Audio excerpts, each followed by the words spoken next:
looking to do. And one of the things he said that were quite refreshing, and a lot of people were in disagreement with him, but I completely agree with the president, is when he said, when they asked him the question, do you think George Weah could come back to power? And the president gave a rather honest answer. He said, it depends. He said, Mr. Weah is a popular person. Yes, he has some support inside and outside the country. And depending on how well we perform. And the president could not be more right. And that is true. Depending on how this administration performs, George Weah could come back or not come back. And I said, this is an honest answer from an honest leader.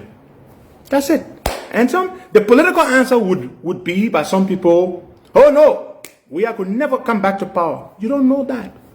But the president knows that to ensure that Weah does not return to power, his administration has to deliver.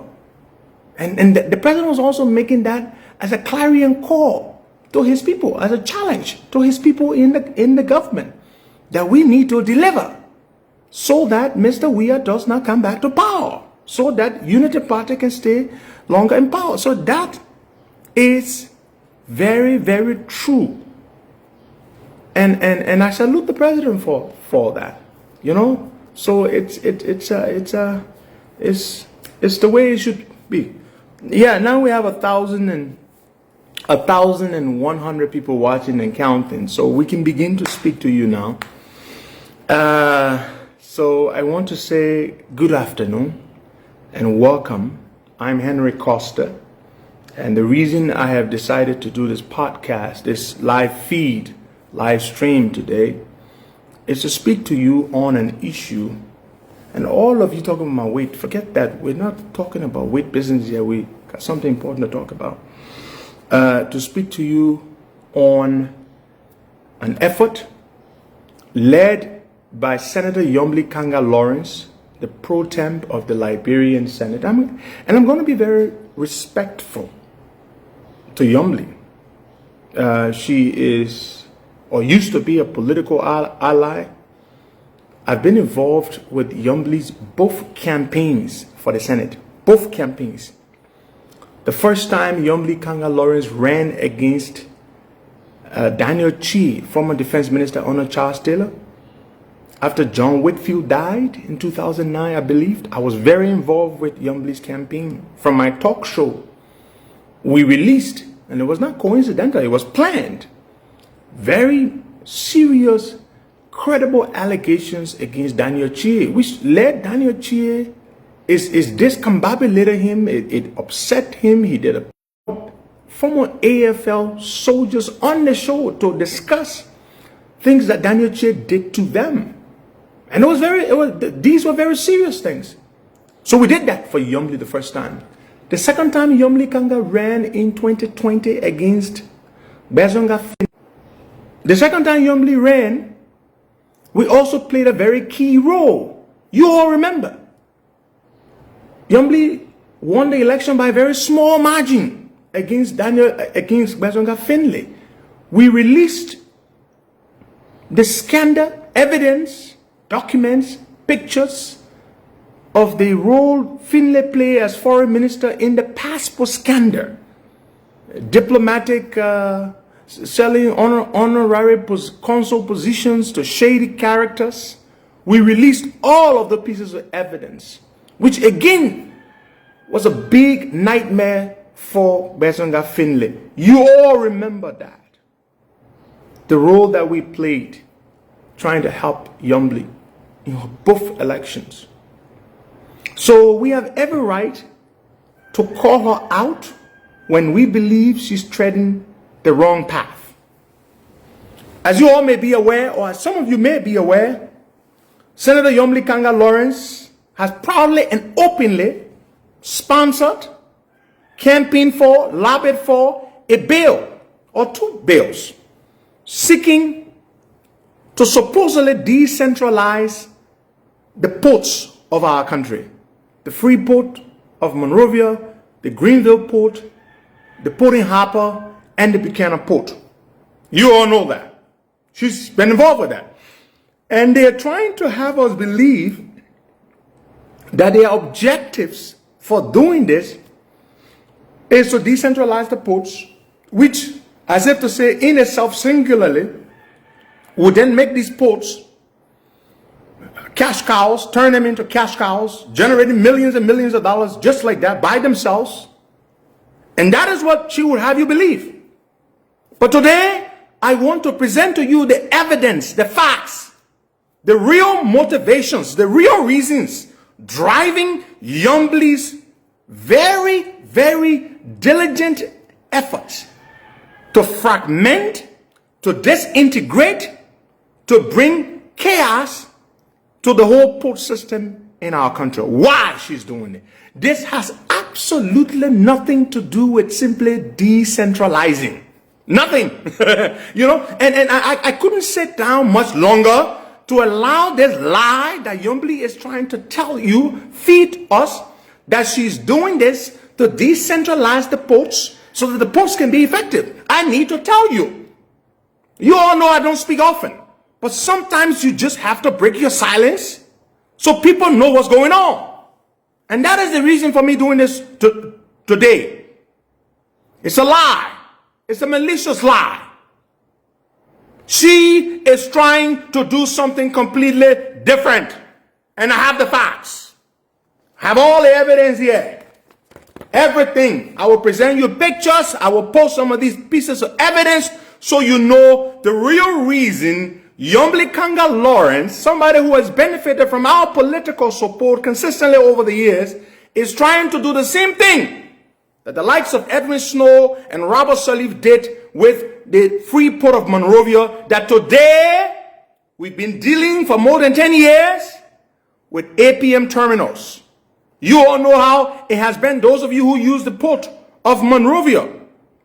You know how APM terminal has turned out not to be a good deal until one of the ringleaders in helping to get the APM terminals deal passed, Edwin Melvin Snow, went on radio and publicly apologized and shared some crocodile tears and said he regrets his role in the APM terminals deal. That is exactly what Yombly is trying to do. Fragment the ports and then concession out the Buchanan port to a foreign company. I have the company here. I have pictures of Yombly's people meeting with these people. I have everything here, including her family members and all. I have it here to show you. So let Yombly stop lying to us and trying to make it look like, oh, we just want to decentralize the port. No. The Buchanan port is about to see increased traffic. ArcelorMittal, with this new deal, once this new extension or MDA is passed, they're going to increase their production from 5 million tons of iron ore a year. They're going to quadruple it to 20 million tons of iron ore a year. That's new traffic. More money going to the Buchanan port. The first thing that happened by the time Joe Boakai won, of all the nominations and recommendations Yombly could have made, she strategically recommended and pushed for Jonathan Kaipe, a man who had only lost the Senate election in 2023, recommended him to go to the Buchanan port. A Liberty Party guy, Jonathan Kaipe, Yombly's boy. He runs the Buchanan port. And that was all part of the grand scheme. First, we take control of the port, we run the port, then we can initiate our plan. And the person that is funding all of this, I will give you everything, is a rich French billionaire who is on record for funding crooked African politicians to buy up ports or get ports concession to him under deals, on arrangements that favor him, and then he sells them. That's who they're working for. Yeah, that's who's funding this thing. That is who's paying them. That is why they are doing this. So let Yombly stop with the lies. And so they submitted the bill. They got the bill passed. This billionaire put all his money in, got the bill passed. They submitted the bills to the president. Of course, once they got passed in the House and the Senate, they became acts. They submitted the acts to the president. The president reviewed the acts. I have the president's letter here. President wrote a letter to Yombli Kanga Lawrence. Very detailed and very, very explanatory. The president vetoed the bill, the two acts. And the reasons the president gave are very clear. By the time the president vetoed these two acts, what did Yombli do? Yombli went right back, and this is in July 15th. The president wrote her, vetoed the bills and said, no, I cannot allow this to happen. We will not do this. You know what Yombli did? Yombli went and got back to work. Horribly. All the issues the president pointed out, they did not address any of those issues the president pointed out. The president said, number one, you cannot seek to pass such a legislation seeking to end the structure of our port system as we know it without getting the executive branch involved. The National Port Authority must be involved. The Ministry of Finance must be involved. The Ministry of Justice must be involved. Maritime, which stands to be affected if these bills are passed into law, must be involved. Get them involved. They did not. There was not one public hearing. Not one public hearing was called to do this. Not one. The president said, among other things, and I will read here. The president said on page 2 of the president's veto letter, he said, and I quote, listen, this act would significantly weaken the Liberia Maritime Authority's statutory powers by transferring regulatory functions to a new agency. Now, Yombli is claiming that these acts, when passed into law, would decentralize all of the ports and they will work by themselves, right? But no. Yombli is seeking to create a new agency headed by 9 board members. 10% of the proceeds generated from all these ports would go to pay for these 9 board members to run these ports. So what's the point? You're saying that you want the ports to be independent, to be completely decentralized, but now you are advocating for the creation of a new body, a new agency. So the president is saying, this act would significantly weaken the Liberia Maritime Authority's regulatory powers by transferring regulatory functions to a new agency.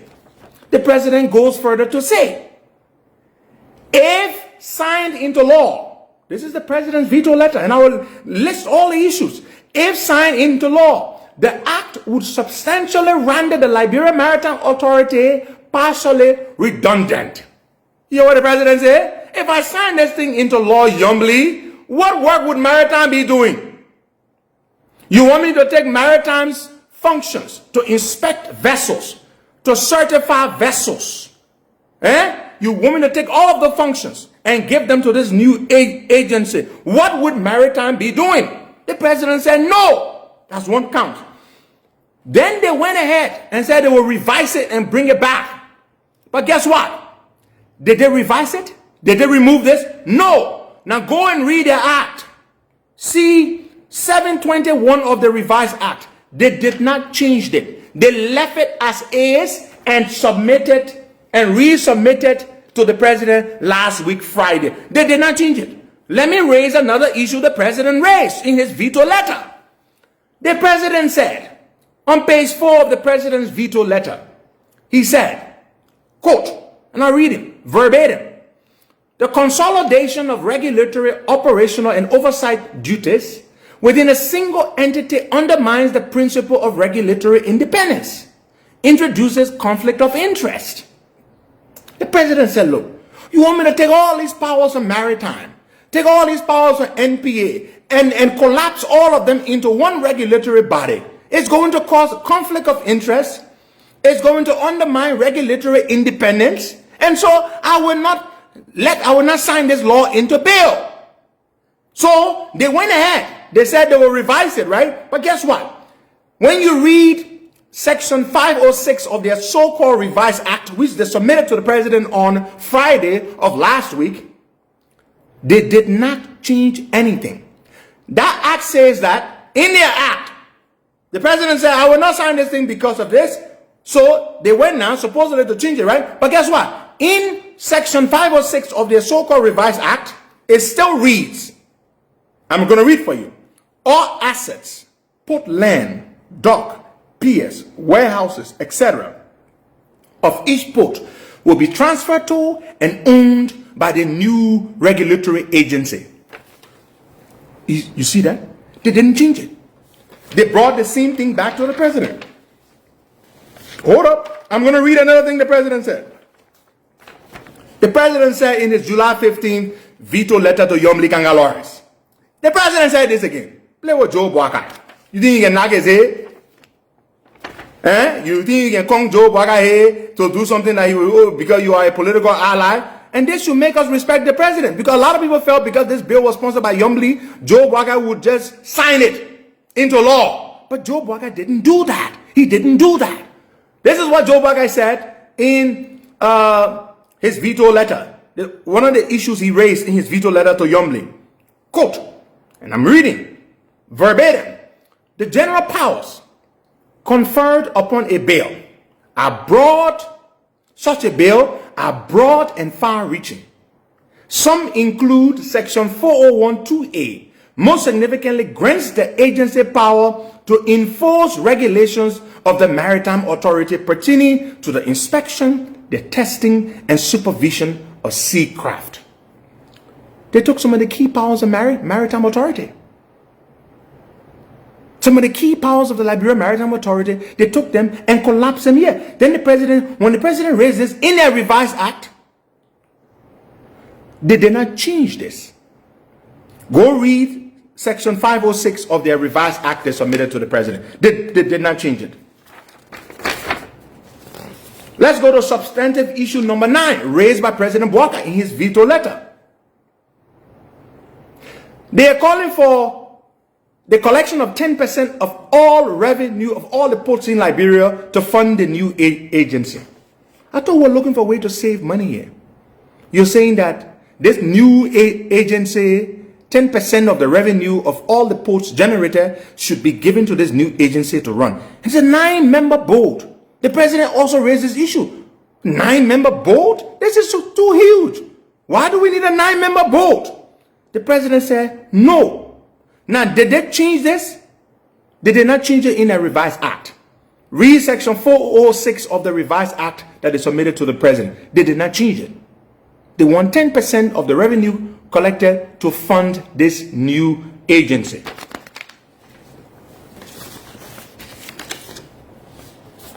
I have here the opinion of the Justice Minister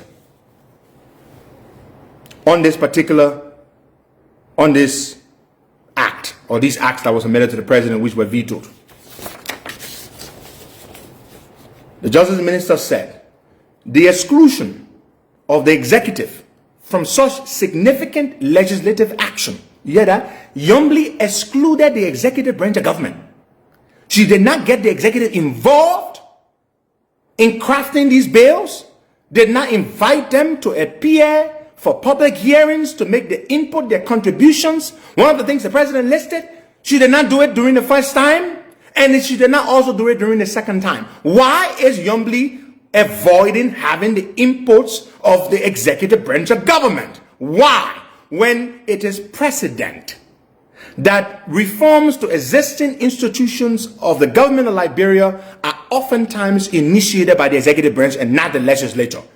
If you want to reform an existing institution, it is the executive branch that initiates that process. It is not the legislative branch. The Justice Minister writes here in his opinion, the exclusion of the executive branch from such significant legislative action also carries profound political implications that extend beyond the immediate maritime restructuring. You know what the Justice Minister says?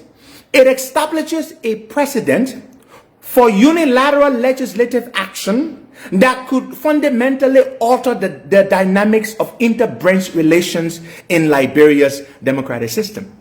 He is saying, how can the legislature get up and want to change a whole major national institution without eliciting the involvement, the inputs of the executive branch of government? How? Yombly, you've been in the Senate for all these years. Do you not know that this is how, that you cannot get up by yourself and seek to alter and change a whole branch of the government of Liberia without getting the executive involved, especially the branch you're seeking to change is an executive branch institution? The NPA, the port system, is not run by the legislature. It's an executive branch institution. You cannot seek to change how it is done without the inputs of the executive branch. My people, this is the opinion of the Justice Minister, who, by the way, is an ally of Yombly Kanga Lawrence. Now, this makes me give him some kudos. Yeah, he gave an opinion that contradicts Yombly's position, that runs contrary to Yombly's interest. It is an admirable thing. Let's read further. This precedent, listen to the Justice Minister. This precedent, okay, Liberian people know it to be precedent, right? This precedent, that means if Yombly them are allowed to go on with this, take unilateral action to change an existing institution of the executive branch without the input of the executive branch, he says, and I quote, this precedent could encourage future legislatures, people who would come after Yombly and others, to bypass executive consultations on significant matters, gradually eroding the collaborative approach that has characterized Liberian governance. The Minister of Justice is saying to Yombly, if the executive branch allows you to go on like this, it is going to encourage future legislators, future lawmakers, future national legislature as a body to think that they have carte blanche to seek to change or make changes to completely alter in a chaotic fashion executive branch institutions. So we're not going to do it. We're sorry. That's what the Justice Minister said. The Justice Minister goes further. He said the cumulative effect, the overall effect of such actions could be the development of a more rigid separation between the branches, where each operates in isolation rather than in the cooperative manner that typically produces the most effective governance outcomes. He says, if we allow you, Yombly, to proceed to try to tear down the National Port Authority and create something brand new by yourself without the involvement of the executive branch of government, this is going to cause a problem whereby there will be greater disintegration of the governance system of the country as opposed to the way it should work, which is there must be coordination of the three branches of government. So the Justice Minister said, no, Yombly, we're not going to stand for this. These three branches of government ought to be working together. You cannot get up by yourself and seek to change a very major institution of the executive branch of government without seeking the involvement, the acquiescence, the participation, the expert opinions of the executive branch. You cannot do that by yourself. And he said what it's going to do, it is going to affect the governance outcomes of the government now and in the future. The Justice Minister goes further. He says, furthermore, the political implications extend to public perception of governmental effectiveness. He said, how do you think the public is going to take it? That the legislature can just get up by itself and decide to change something as major as the National Port Authority system without the involvement of the executive branch of government. How do you think the public will see it? Citizens expect their government to operate cohesively. This is the Minister of Justice speaking, not me. These are his words, verbatim, in his opinion on this matter. He says, citizens expect their government to operate cohesively. They must work together. That's what he means, cohesively. We are separate, distinct branches of government, but there must be cohesion. We must work together, in tandem, in concert with one another, to ensure that the overall governance outcomes are good for the country. This is the Justice Minister's, these are his words. With branches working together to address national. Furthermore, the Justice Minister said, the Act's hybrid structure, the hybrid structure of this Act that Yombli presented to the President, resembling elements of different international governance models without adapting any single model coherently. He said the thing that thing. He said, you're not even ready to think good. All the Justice Minister saying, let me break it one down. He said, even the structure of the thing that you say you won't create one body that will regulate all the institutions and blah, blah, blah. He said, you're not doing correct. You're not even facing good. That the Justice Minister said, I mean saying what he said. He said, furthermore, the Act, that means the bill that is submitted, the hybrid structure of it, is a tango, resembling elements of different international governance models without adopting a single model coherently. You just take it so, you take it so, you take it so, you take it so. You're not smart. You just take different things. You put it together, tango thing there. Then you submit it to the president. Then the president must sign it into law. He reads further. He writes further, and I read, creates a framework that lacks precedent among successful maritime administrations worldwide. He said the thing you put together, said, it makes sense. Anywhere in the world you go, nobody got that kind of structure in place. That the Justice Minister talking, the Justice Minister writes further. He said this structural novelty, I like that, novelty. Novelty means new. That means the whole thing you're doing, the structural novelty, the structure you put together is new. So what it means is that structural novelty is new. That means the structure here is new. We see it nowhere in the world before. That's what the Justice Minister means by the structural novelty. A new. Nobody has seen it anywhere in the world. Why? Not inherently problematic. He said why by itself is not problematic.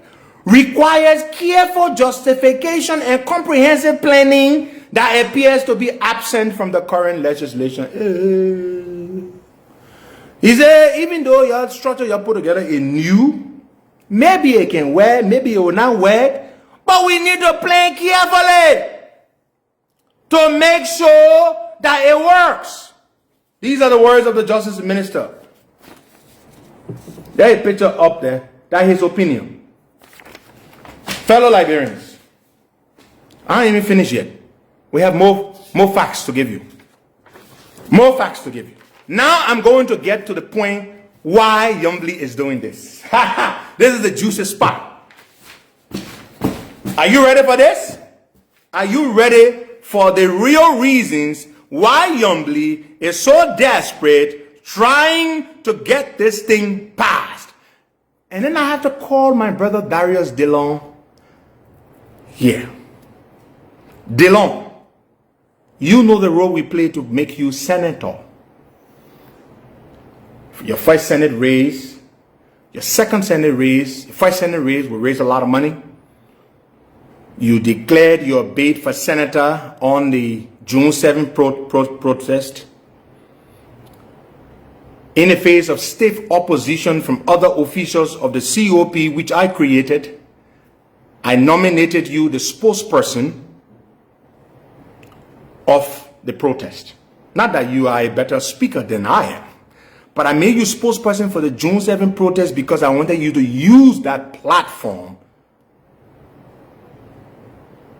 to help your Senate election. You all remember. Tell me if I'm lying. People are like, but Costa, you have the biggest voice in the country. Why would you make Dillon the spokesperson? I said, I'm trying to help Dillon. We made you senator. Your second election, I raised $35,000 US campaigned for you. Everybody knows you got elected because of the work we did. Yombly is your big ally. And you're sitting down there and you're watching Yombly do this day long. I'm very disappointed in you. I have every right to be disappointed in you because the contributions I made to your election, had I not made those contributions, you probably would not be senator. In fact, there were those who said that it was I, rather than you, who should have been fielded by the opposition for the Senate position. I said to them, no, I am in school doing my bachelor's degree. I do not want to disrupt my school process. Let Dillon go. I was the most prominent opposition figure at the time in the country. Everybody said it should be me, not you. But I supported you. I told them, look, I'm a young person, much younger than Dillon. He's my senior about 5 years or more. I mean, about 10 years or more. Let Dillon go. And I do not regret that, Dillon. I do not regret that. I supported you. The history of your both elections as Senator of Montserrat County cannot be written without Henry Costa's name being prominently mentioned. Everybody knows that. Your performance in the Senate, to a large extent, has impressed me.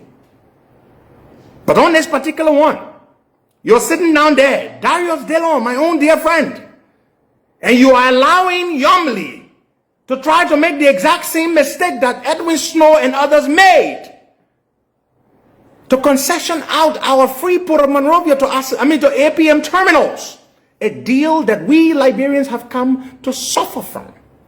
They promised they would make the port modern, they would improve infrastructure, it would be one of the best ports in the world. Instead, they've only made tens and tens of millions of dollars, and they have done no real transformation of the free Port of Monrovia. And our dear sister Yombly is trying to repeat the exact same thing.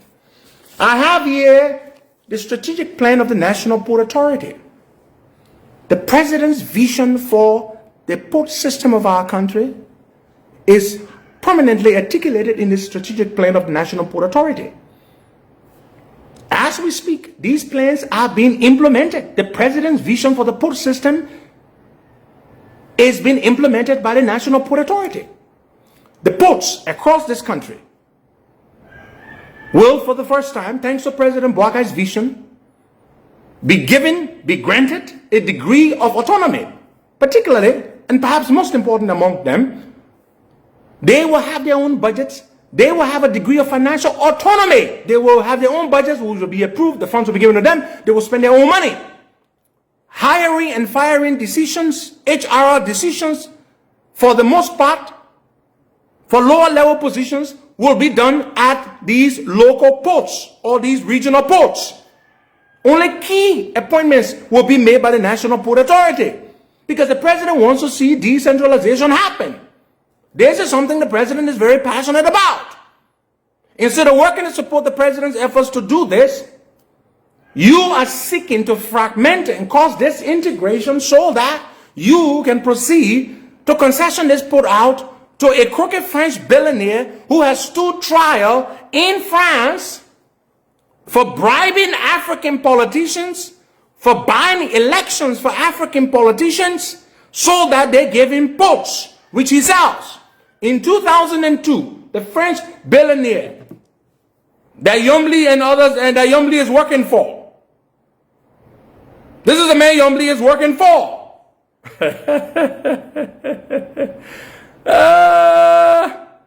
Okay. This is the man Yombly is working for, folks. She's not working for no doggone decentralization. They're working for the French guy. Bolloré.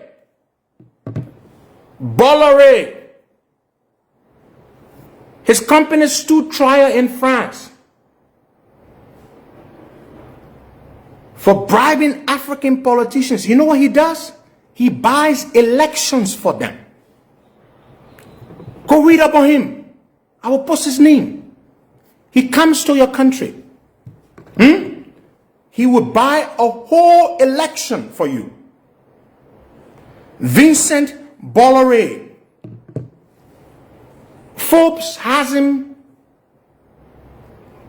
with a net worth, 2026 net worth of $10 billion. In 2022, he sold the port division of his business to MSC for $5.7 billion. This French guy, he buys up ports, long concessions, favorable terms, and then he flips them. $5.7 billion. This is what he does. Now, the group he sold, MSC, the group he sold those ports to in Africa, today they are called, they were Bolloré Logistics. Now they are called Africa Global Logistics, AGL. I will provide information about him. Vincent Bolloré. I'm going to spell his name in the podcast. Read up on him. How he buys elections for African politicians. Are you listening? He does not do business in any African country where he does not buy them the elections in our country. So which election is he promising to buy for my dear sister Yombly? The 2029 elections? Because that's his MO. Vincent Bolloré, read up on him. The French government investigated him for money laundering, for influence, financially inducing and buying elections in African countries, for politicians that sell ports to him. That's what he does. That is what Vincent Bolloré does. He's a French billionaire. So my question is, which election has he promised to buy for Yombly? Because this is how he operates. Read up on him. Don't take my word for it. Now, let me show you some evidence to show the connection. And I will post the pictures. Hold on, let me get a sip of my coconut water.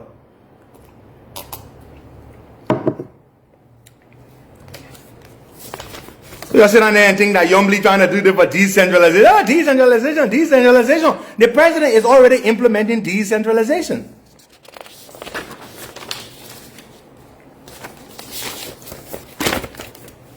Before I show you these pictures, which I will publish on Facebook, listen and listen very keenly to what I'm about to say. Which branch of government engages with foreign companies for the concessioning of an asset of that country? Which branch of government initiates that process?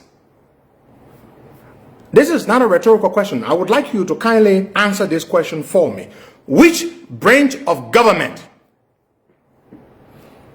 initiates the process of concessioning out an asset of the country to a foreign firm? Which branch of government does that? I'm waiting for your answer. Somebody said the executive branch. Thank you, my brother Tawazu. It is the executive branch that initiates that process. My people are smart. The executive branch is a branch that does that.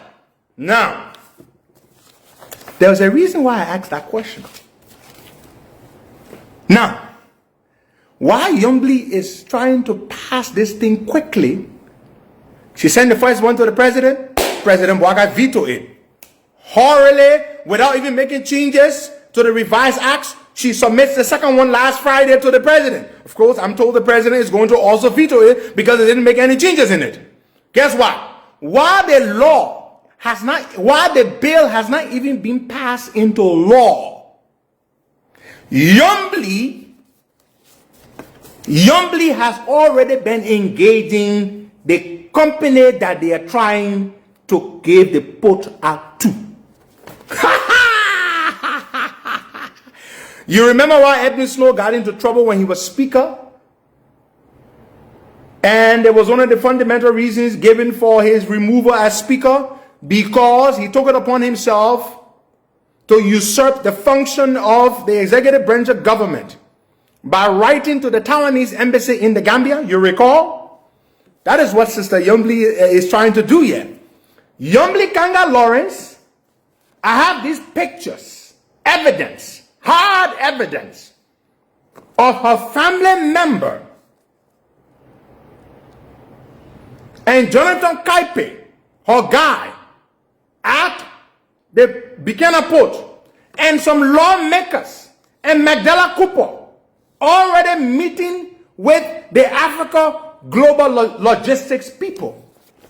This group that's affiliated with the French billionaire, they are already meeting with them. They invited them to their offices. I have the evidence here. I will publish these pictures. You ain't even passed the thing into law yet. You already sending your family member, you already sending your party member to go meet with the French people to start negotiating. My people, you're listening? Your thing is that Yombli doing anything here, so this and a lot of port. No, Yombli only wants the Buchanan Port. They won't rack the Buchanan Port. They won't sell it to these people. You're listening? You're listening very keenly, my people. Yombli is not interested in decentralization. Yombli's agenda is fragmentation and chaos, so they can sell the Buchanan Port. So what Yombli has already done here is against the very principle of the separation of powers.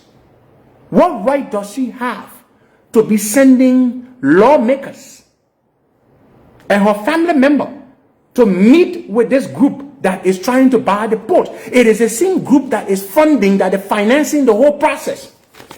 You see how quickly these bills passed through the legislature and got to President Boakai? Because the French guys are pumping the money. They're giving Yombli the money to pump the money, pumping the money. So that the moment the thing is passed, they're not even waiting. So, does the president know? Picture number 1. Can you see the pictures? I will publish the pictures. Picture number 2. Picture number 3. Picture number 4. Picture number 5. Picture number 6. Does the president know that Yombli has already been sending people to go meet these people, to inspect their infrastructure, their posts that they're running in other countries? Does Yombli have the power as a member of the legislative branch to be dispatching government delegations comprising only of lawmakers and her family members to go see these people? My people, did you all know this? Did you all know that the real agenda, the real motive behind this effort to fragment the ports is so that Yombli can get the Buchanan Port, which she already controls, by having her guy Kaipe there? You're sitting now, you're thinking, oh, yeah, decentralization of the port is a good thing, and blah, blah. But you don't know this. This is the plan. So, when the government wants to concession an asset now, that lawmaker we can say, that how we running the country now? That lawmakers and the family members of lawmakers we can send to go negotiate. A law has not been passed, and yet you are already engaging and receiving money to fund this whole process from a group that it has a history of buying elections for crooked African politicians. Fellow Liberians, I have the evidence. When I publish it, you will see. You will see people you know. Magdala Cooper is there. She's working with Yombli on this deal. The plan is, the moment the president passed this thing into law, then they will have control now over the Buchanan Port, absolute control now, because it was supposedly be independent The next thing you know, they're going to concession it out. 25, 30 years. Then we're going to start crying again about what's happening here at APA. They're going to run it. They're going to make millions and millions of dollars. And Yombli is going to be all right. And I cannot believe, and I'm coming back to my brother Darius DeLong, the man who is senator today, in a large part due to my very, very instrumental efforts. You know, when you help make somebody, especially in a great way, you have every right to call them out when they're going wrong. I help Yombli. Who he know I help Yombli two times when she ran for office? Who gave Besson Finley the name passport guy? Who published all the documents here on Besson Finley selling diplomatic passports and honorary consul positions?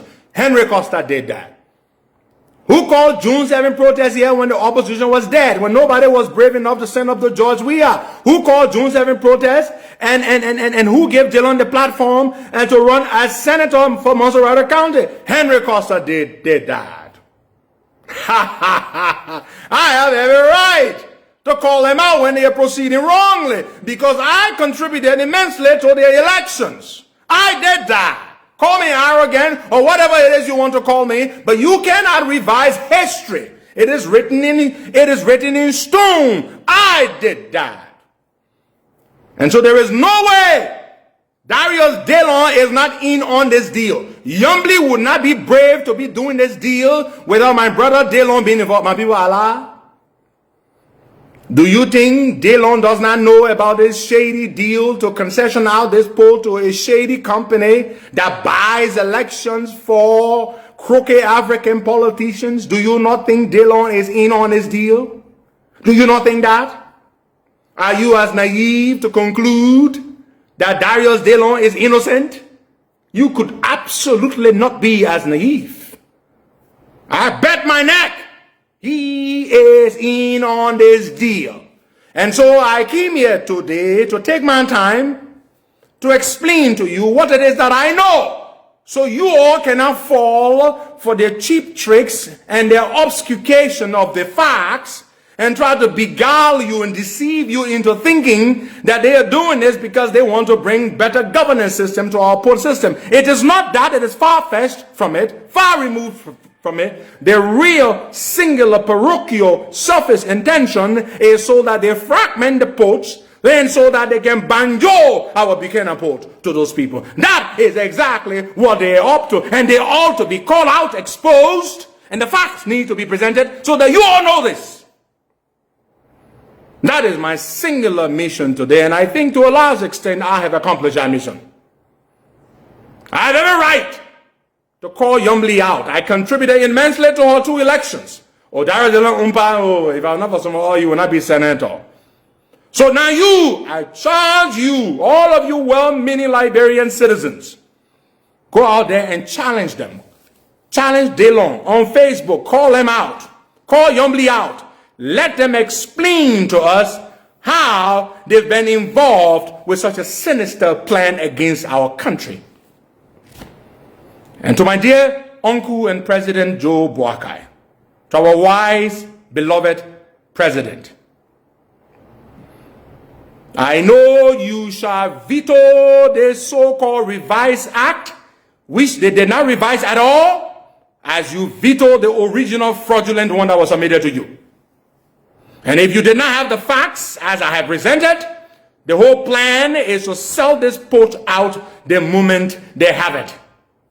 And you are members of the collaboration. You are members of the ruling coalition. How the hell are you in bed with crooked French companies and individuals who have a sordid history in Africa for buying up elections for crooked African politicians who sell them votes?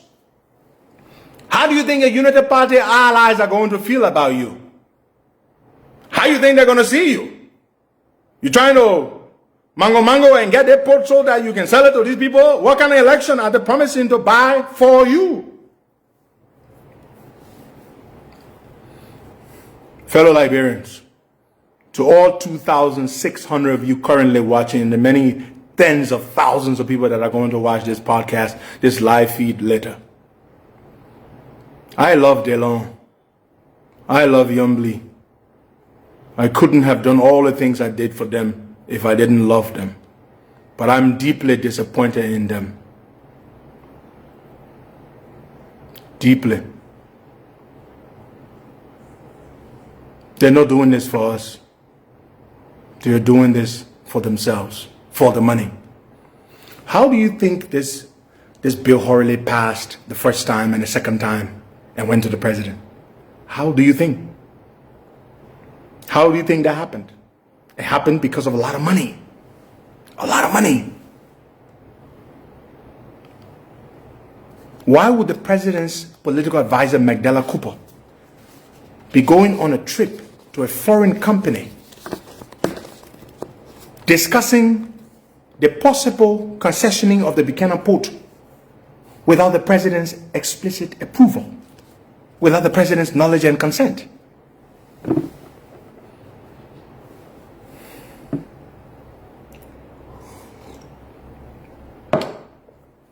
I will end this podcast, this live feed. To those of you who are concerned about the way I look, I have lost about 38 pounds and I'm very happy. Before I started my weight loss journey, I weighed 265 pounds. Before I went to the States, November 8th, I was too heavy. My knees were bad. My knees are bad. And so, all that weight, it didn't help. So I decided to lose weight. So if you're genuinely concerned, that is the truth for you. But I'm happy. If you think I lost weight because I'm suffering, fine, it's up to you. I'm suffering, yeah. I have not eaten in days.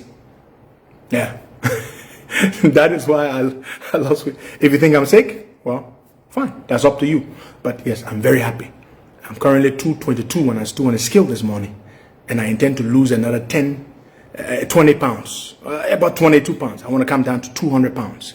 And then I start bulking again, lifting weights. So to those of you who are genuinely concerned, because I know there are some people who are genuinely concerned. Genuinely, they want to know why I look the way I look. And I'm happy. I'm very happy. The only thing with losing a lot of weight is that your clothes stop fitting you well. Then you got to start considering changing your wardrobe. But I am happy. So folks, there you have it. Thank you so much. God bless you. And I wish you all a happy and prosperous New Year.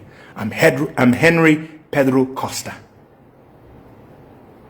And my head is so big, as you can see, that it cannot fit in anybody's mouth. I speak my mind. I'm a private citizen. I'm a businessman. I can speak freely. I support the administration. I support the president. I want him to succeed. I think he's doing his best. And anyone I see who is treading the wrong path, friend or foe alike, I shall call you out. As I've just done my two friends, or now perhaps they would consider me former friend, Yombly and Delon. God bless you. Bye-bye.